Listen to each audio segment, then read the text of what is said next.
hakim yang bijaksana, guru-guru dan rakan-rakan. Nabi Sulaiman adalah anak kepada Nabi Daud alaihi salam. Baginda seorang yang bijak sehingga dilantik menjadi raja ketika berusia 13 tahun. Putera Sulaiman nama diberi anugerah Allah bijak bestari, berilmu luas, tegas dan berani, soleh dan taat kepada Ilahi. Firman Allah, A'udzu billahi minasy syaithanir rajim. Walaqad ataina Dawuda wa Sulaimana ilma. Surah An-Naml ayat 15. Maksudnya, dan sesungguhnya kami telah memberi ilmu kepada Daud dan Sulaiman. Kawan-kawan, Muhammad Rafiq bin Muhammad Rafiq, contoh pelajar pintar yang menjalankan kajian bertingkat PhD pada usia 15 tahun. Pelajar yang pintar adalah aset penting yang perlu diiktiraf yang agar dapat membawa negara Malaysia ke maju kejayaan. Kawan-kawan, tahukah apa kehebatan Nabi Sulaiman? Wahai semut-semut sekalian, masuklah kamu ke dalam sarangmu. Jin yang melanggar arahan akan dihukum. Baginda boleh memahami pelbagai bahasa dan menguasai jin serta angin. Masalah rakyat berjaya dirungkai. Terselah ketokohan Raja Sulaiman. Berkembang kerajaan Bani Israel. Harta melimpah di bumi dan lautan. Surah As-Sabah. A'udzubillahi minasyaitonirrajim. Wali Sulaiman riha wuduha syahru. Surah As-Sabah ayat 12. Maksudnya, dan kami kurniakan kepada Nabi Sulaiman kuasa menggunakan angin untuk perjalanannya. Sepagi perjalanannya menyamai perjalanan biasa selama sebulan. Kawan-kawan, ilmu itu pelita hidup. Usaha kerajaan mewujudkan dual language program DLP sesuai bagi mendidik rakyat supaya mahir berbagai bahasa. Kawan-kawan, Nabi Sulaiman sentiasa bermesyuarat dan menjalankan pemerintahan. Baginda juga sangat adil dalam memerintah.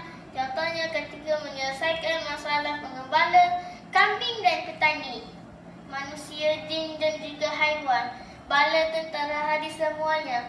Keadilan tindakan bersama dipastikan bersama mesyuarat dengan sang raja. A'udzubillahi minasyaitonirrajim. Wa Dawud wa Sulaiman iz yahkamani fil has. Surah Al-Anbiya ayat 78. Maksudnya, dan setelah peristiwa ketika Nabi Daud dan Sulaiman menghukum mengenai tanaman. Kawan-kawan, keadilan memupuk keamanan dan kesejahteraan persidangan negara-negara ASEAN diadakan adalah untuk memastikan negara ASEAN bersatu hati dalam mengenangi masalah serantau.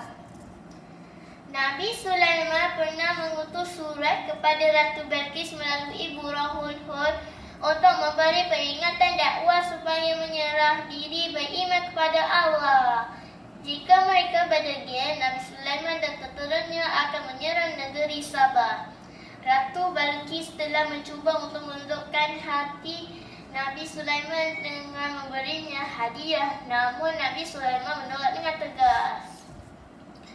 Kekalkan iman di dalam dada, serah kepada Yang Maha Esa.